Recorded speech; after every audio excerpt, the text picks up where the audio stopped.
It is a muddy day here in Morton, Illinois for moving day at Northwood Black for the 2023 Ledgestone Open.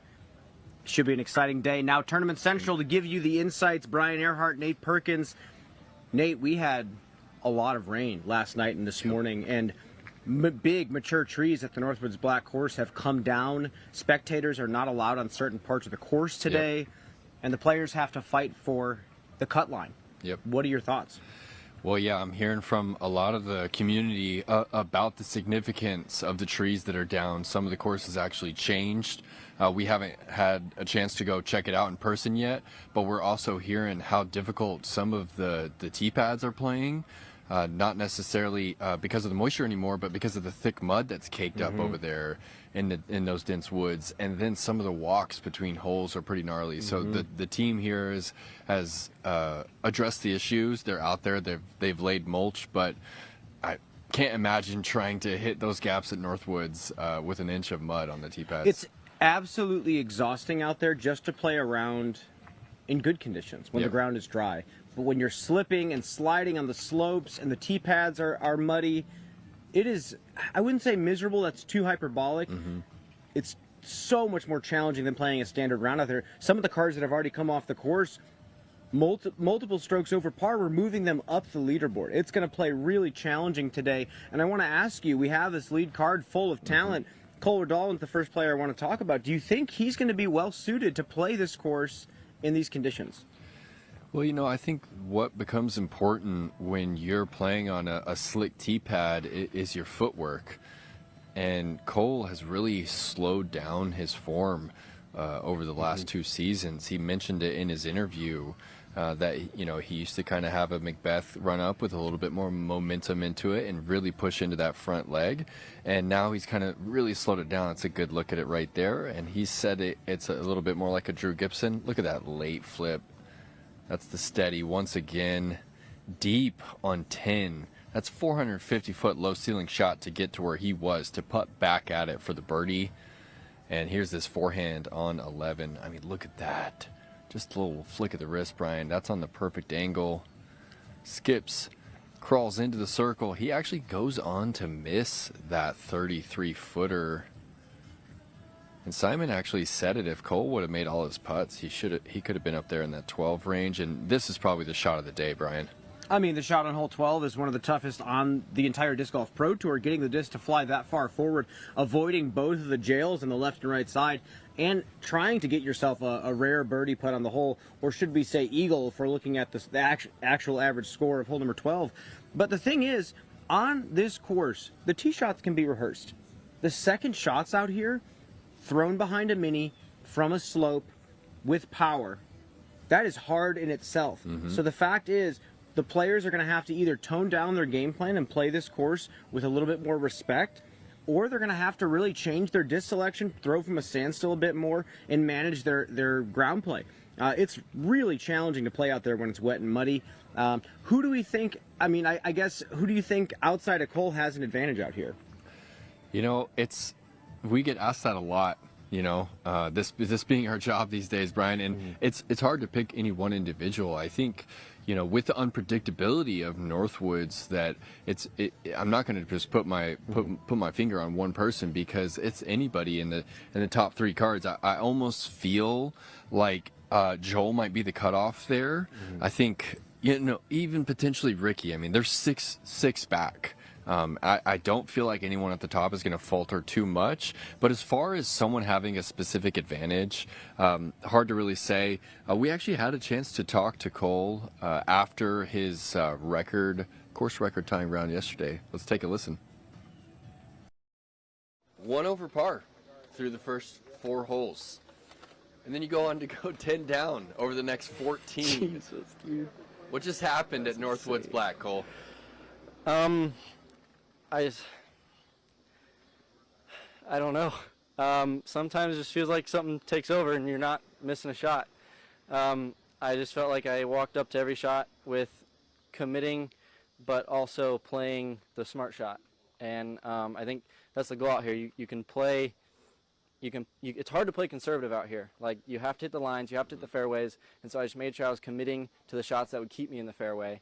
And that's all I tried to do. On hole 1 and hole 2 and hole 3 and hole 4, I was just feeling kind of shaky, like not right, and it was into like, I feel like I got lucky on a couple of things and was not throwing some very good shots, and then parked 5 and parked 6 and then almost parked 7, so I was just not making the putter work too much. And then hole 8, I missed like a 18-footer, and I was like, I think you might have taken that one for granted because it was a bit windy on 7, and I didn't think on 8. So You were kind of up against the wall there on 8 as well. Did that obstruct you at all? yeah, no, not at all. That was a free throw putt right there that you want to be making. But yeah, just incredible. I try to take it one hole at a time and not think too far ahead, even though it's very, very difficult not to.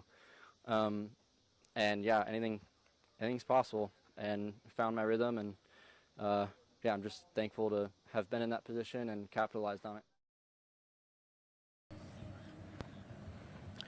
Well, he's being chased down by quite a few solid players, and you mentioned right now there's a handful of guys that you think can get within the mix going into the final day, but Calvin Heimberg still, in my book, has the advantage being the #1 player in the world right now. Cole's going to have to play some hot golf. Does Calvin have to change anything for today? I don't believe he has to change any aspect of his game plan. I feel like it's all up to execution. I know that he, was a little early out of the hand with some of those eagle shots yesterday, and then, the putter was pretty hot early, and it kind of cooled off.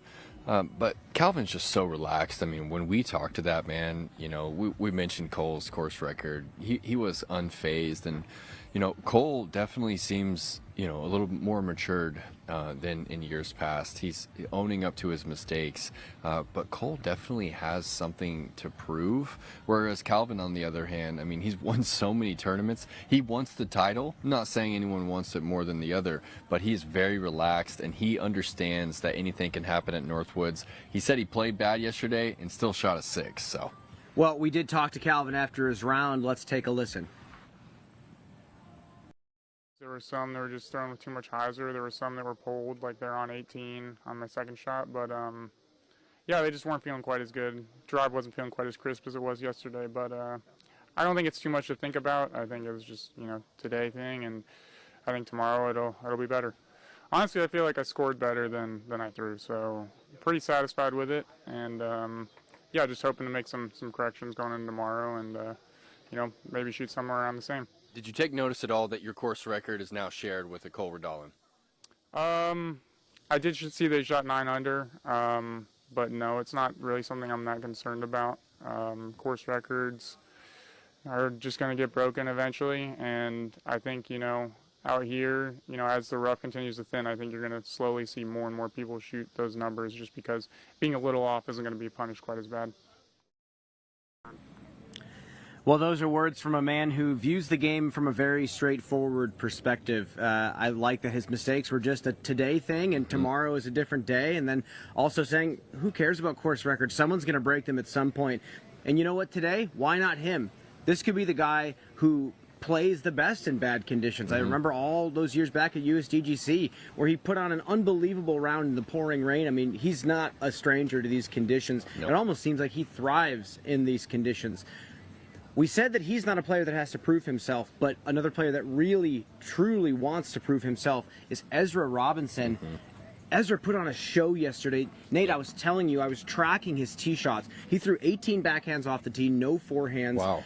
And he not just hit the fairway, he pured 14 of 18 tee shots. Unbelievable day off the tee. He almost was never in danger. He never really seemed stressed, even without the forehand being prevalent. So super impressive day from him. Can he keep it together today? Well, I wanted to ask you, same question I posed to you yesterday. 14 pure tee shots, and he just netted 7 birdies. Does that say something about his approach game, or does that just, can you just attest that to the difficulty of the track? The difficulty of Northwoods Black. Like I was saying, the big challenge here is scoring on some of the longer par 4s and 5s. That's a tall task out here at Northwoods Black. You're not going to throw 14 perfect second shots. It's just not going to happen out there. Throwing with power from bad footing behind a mini, is so much more precise than throwing a tee shot that you can rehearse time and time again. It's so much more intuition. And out there, 5 feet to the left or 5 feet to the right of center on a fairway can completely change the shot and give you something that you've never practiced before. So it takes a lot of experience. I think experienced players like Calvin Heimberg have the advantage because they're used to playing these types of tracks all over the world. Ezra's just getting his first taste of that. I think him going over to Europe was fantastic exposure, but I still think he's got a lot to prove to himself, but also to us as commentators. Like, we want to see him put on a show. We want to see him push through that maybe beginner's luck phase, which I hate to say, but it's something that his expectations are different than maybe someone like Calvin Heimberg. Yeah, and Brian, it's this isn't just a fluke performance either. If you go to Ezra's PDGA page and you click on his ratings detail, he's actually shot more 1040 rated rounds or higher this season than he has the rest of his career. So he's really coming into his own, and we actually had a chance to talk to Ezra. He gave us a phenomenal interview. His brother was right there watching. I didn't even realize that until after the fact. This is a golden one. Brian, let's check it out right now. I felt weirdly at ease and comfortable. I didn't expect to, but yeah, I just felt just like a normal day out at Northwoods, and just was able to find a groove, and yeah, pretty chill. Yeah, you said that this course, you haven't really played your best golf out here. What is it specifically that kind of challenges your game? Yeah, so I think I was just being stupid with the shots in the past years, throwing a lot of drivers and going for big things and obviously not getting them. So yeah, I was able to, I think I threw a driver twice today, mostly mids and fairways, so that helped a lot. Is the putt starting to look a little bit more like the big bros? Well, believe it or not, I've always been the better putter, so I think his is starting to look like mine, which is really good for him. I'm glad he can finally, spread his wings and fly a little bit without me helping him, which is really nice. But yeah, I got no more comment about that. Well, I have to make a clarification. I said the phrase beginner's luck, but I want to make sure that luck and chance is not really a part of what I'm saying here. Ezra is not a beginner at disc golf. When it comes to being in the spotlight and making these big camera cards at these Elite Plus events, he is. Yeah. And I think this is his opportunity to play with that underdog mindset and being able to play without fear. He has nothing to lose in this moment. He's able to push as hard as he wants to push. There's no target on his back right now, and he has so many people, including his brother Isaac Robinson, cheering him on. So I am looking forward to him making a big push today at Northwoods Black. We're going to take a commercial break. On the other side, another guy we have to talk about, Simon Lizotte.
Welcome back. Joined here now with PDJ's Jeff Jaquad. Jeff, talk about some of the action this morning. You were out here all day at Sunset Hills. What a wild day. It was a wild day. The weather was not too friendly for the first hour or so, but we got lucky. The rain kind of lightened up. Pretty nice right now. Feel bad for the folks that went out first, but towards the end, it turned out to be a pretty good day so far. Well, with that, we're playing an Elite Plus event. There's thousands of people here, whether they're spectating, playing the AM division or playing the Pro division. And with the expansion of more of these events, we need to start making more rules to evolve with it and more policies to evolve with it. What do we have going on right now? Well, right now we are seeking membership input on some proposed competition and rule changes, and we really would like to have everyone's input on those. We're also expanding our marshaling program as well. Right now we have 3 marshals here for this event.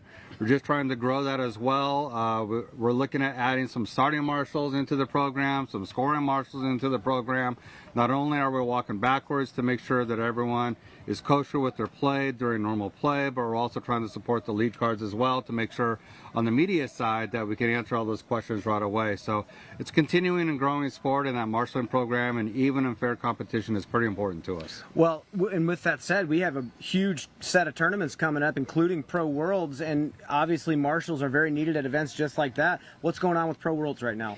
Pro Worlds, the Smugs team and Jeff Spring and his entire team are pulling everything out to make sure that it's going to be one of the best Pro Worlds ever. I know the payout is just going to rock. The support, we have LLB now on board. How incredible is that? So I know Jeff and those guys they're really going to make Pro Worlds an amazing event and something that everyone can walk away and just really remember that event. It's going to be tough to outdo what Jeff and his team's going to do this year. Well, let's talk about that. Let's talk about the opportunities for other communities to potentially make a run at beating that event this year. Talk about the bid process for future majors. So right now it's open. We're hoping to get bids, or we need to get bids by November 1st. We have 11 different venues out there for majors. You can bid on anything from Pro Worlds, AM Worlds, Junior Worlds. We have U.S. Masters, U.S. Women's.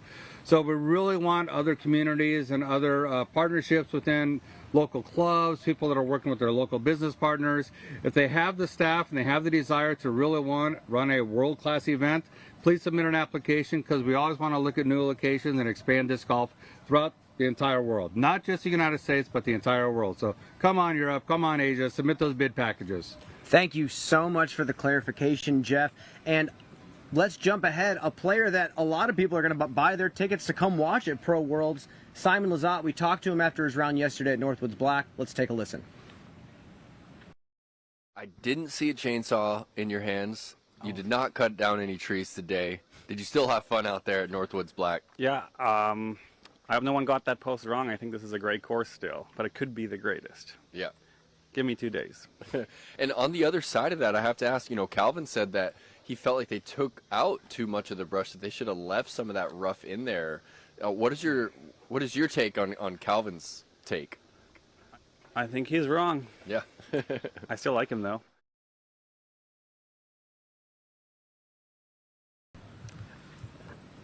What a wonderful way to treat your co-competitor. Yeah. And I think Simon just embodies the spirit of disc golf in so many ways, including that. It's okay to have a different opinion on a course that you're competing on, but I still love you. We have to talk about how he feels about this course right now, because he is attacking it for the 2nd time in a row, and he has a chance to make a push for the lead. What does he need to change today in the muddy conditions out here? Well, you asked me if anyone had an advantage, and I actually feel like Simon does have an advantage when the tee pads are a little slick, just because of how much control he has over his footwork and how experienced he has, how much experience he has. He's able to generate so much spin without a lot of momentum with the lower body, and so I think that really comes into play when the conditions are adverse out there. Well, also, he's a player that doesn't stick to a one angle on both sides strategy. He's a player that believes you should be able to manipulate one mold a million different ways. And I think out here it really serves him, especially if he's in a situation with bad footing and he's potentially at risk of slipping. He can either throw a down-tempoed hyzer flip, he can take the lower body out of it, take away the brace and just lean over a flex shot. He can do anything out here. And for him, it's just decision making. I think that's a big thing for a player with such a big arsenal of shots.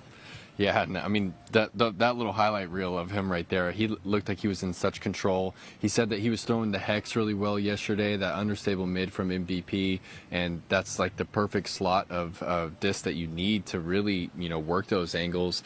When I originally think Northwoods Black, Brian, I think of a lot of straight shots, but after rewatching yesterday, it really isn't straight, is it? You really need to kind of draw the disc from left to right quite a few times on the backhand line. Same thing with the forehand. It's not necessarily straight to hyzer. You really have to draw things. Well, and what I want to say is when I was tracking players' forehands versus backhands off the tee yesterday, the highest was 2 forehands from Chris Dickerson yesterday. So it's a backhand heavy course, and actually a hole that I want to fly is hole number 12 because Simon Lizotte threw such a beautiful late turnover on it. This is easily the most iconic hole in the Midwest, Nate. Yeah. It is one of the most iconic on the Disc Golf Pro Tour. It averages a par 6, and it plays as a really wonderfully designed par 6. Nate, talk about this hole. Well, it averaged 7.28 yesterday. That is not a mistake, guys. I mean, Brody Smith was crushing the course, took a 9 on this hole, and that's not even near the biggest number that we see. You need to throw about a 350-foot backhand drive that draws gently from left to right and lands flat. Very specific landing zone. This second shot, super demanding. We're headed up the hill. If you're in the perfect landing zone, Brian, then it takes another 400-foot plus throw to climb this hill, and the woods just funnel in, and then this last hallway right here, all these skinny trees, and then, of course, there's an OB line on the cliff's edge on the left side. Menacing hole. Well, what's interesting is if you don't want to try to attack the hill in 2, there's some strategy with depth perception playing to the base of the hill versus way short of the hill. You want to have a little less of a steep angle to get farther up the fairway if you do choose to lay up. So there's a lot of strategy up here. If you do get to the base of the hill in 2, you can throw a big forehand roller and try to get up there, but either side, once you get to the top, is miserable. We've seen players just scramble 2, 3 times trying to get out of there. It's a hole that you have to give respect to and treat truly as a par 6, because a 5 is going to get you 1 or maybe even 2 strokes on the entire field. We are going to take a commercial break. On the other side, we have a talent-packed chase card as well. We got to talk to them. We'll see you then.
What makes the Halal Guys so deliciously different?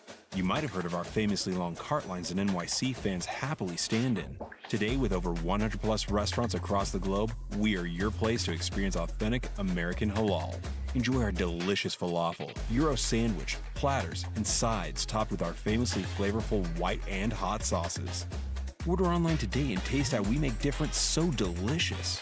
The Halal Guys, bringing something deliciously different to the table. I had a lot of early circle 2 looks, so I wasn't able to convert on them, but towards the end I was putting them a little more towards 25 feet, which is more my range. You know, a lot of 2, 3, 4, 5 scores today. Is that just how the course was playing, or is that just, pretty standard for out here at Northwood Black? I feel like it's pretty standard for a good round. It's, you're coming in that you're probably not going to stay bogey free, so just limit your mistakes and get birdies when you can. That's what it takes out here. I'm going to talk to the trees a little bit, ask for some friendlier kicks, but other than that, my putt's feeling great, so as long as that's going in the basket, hope to just stay in the fairways, and that's the game plan. Northwood Black, I knew it coming into the round that you might start off on the right foot and it gets away from you, or you start off on the wrong foot, and there's a lot of opportunities out there, but one thing you can't do is count yourself out, because you never know when your next opportunity is going to be there and you need to be ready for it. player I want to talk about, though, is Andrew Marweed. When he plays this course at Northwoods Black, he's primarily sidearm dominant. You're essentially a poor man's lefty on a course, like we talked about, where righties are throwing a lot of late turnovers with the backhand to better shape the fairway. And I'm not saying this is a terrible thing, but Andrew has to be so much more precise when he maneuvers these left to right shots, because they're not these wide, swooping stock hyzers. He has to be super technical with the forehand. Yeah, I think with the forehand, you're going to miss the gap a little less, but I think that, it also doesn't put you in as good of a position to get up and down for birdie, so he's a little bit more on the conservative side, but he's just such a good putter, even from deep in circle two, that if he is hitting those gaps with the one-finger forehand, giving himself looks, Marweed's going to put himself in contention. This is a tournament that he's historically played really well at.